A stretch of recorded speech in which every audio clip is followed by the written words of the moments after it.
დიპლომატიური კორპუსის წარმომადგენლები, რომლებიც სალომე ზურაბიშვილს შეხვდნენ, გმობენ აეროპორტში მომხდარს, რა დროსაც ზურაბიშვილს კვერცხები ესროლეს. სახელისუფლებო გუნდი ორმაგ სტანდარტზე მუშაობს, ამბობენ, რომ დიპლომატები ერთი მხრივ გმობენ ზურაბიშვილთან დაკავშირებულ საკითხს, თუმცა როდესაც ანალოგიურად მოექცნენ ერთ-ერთ მოსამართლეს, მათ რეაგირება არ ჰქონდათ. ოპოზიციაში კი აცხადებენ, რომ ზურაბიშვილის შემთხვევა მოსამართლის შემთხვევისგან განსხვავდება.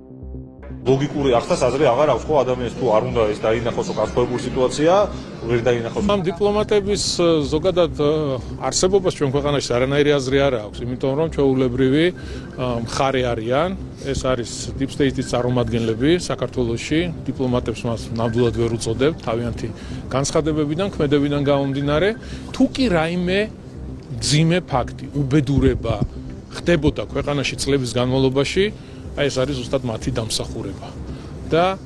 იმ მიდგომების და დამოკიდებულების შედეგი რაც ჰქონდათ ამ ადამიანებს თეთრზე შავს გვეუბნებოდნენ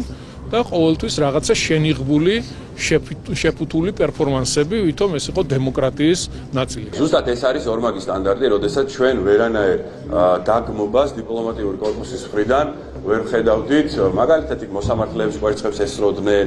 დეპუტატების ოჯახის წევრებს აბულინგებდნენ, ისევ ის კამპანიები უნდა გავიხსენო 84 ტყვია კეფაში. ამასთან დაკავშირებით ჩვენ არაფერი არ მოგვისმენია ელჩების მხრიდან, არაფერი არ მოგვისმენია დიპლომატიური კორპუსის მხრიდან. რა თქმა უნდა, ქალბატონ სალომე ზურაბიშვილზე რაც ვიხილეთ, ძალიან ცუდი სანახავია და ამას ჩვენ გმობთ.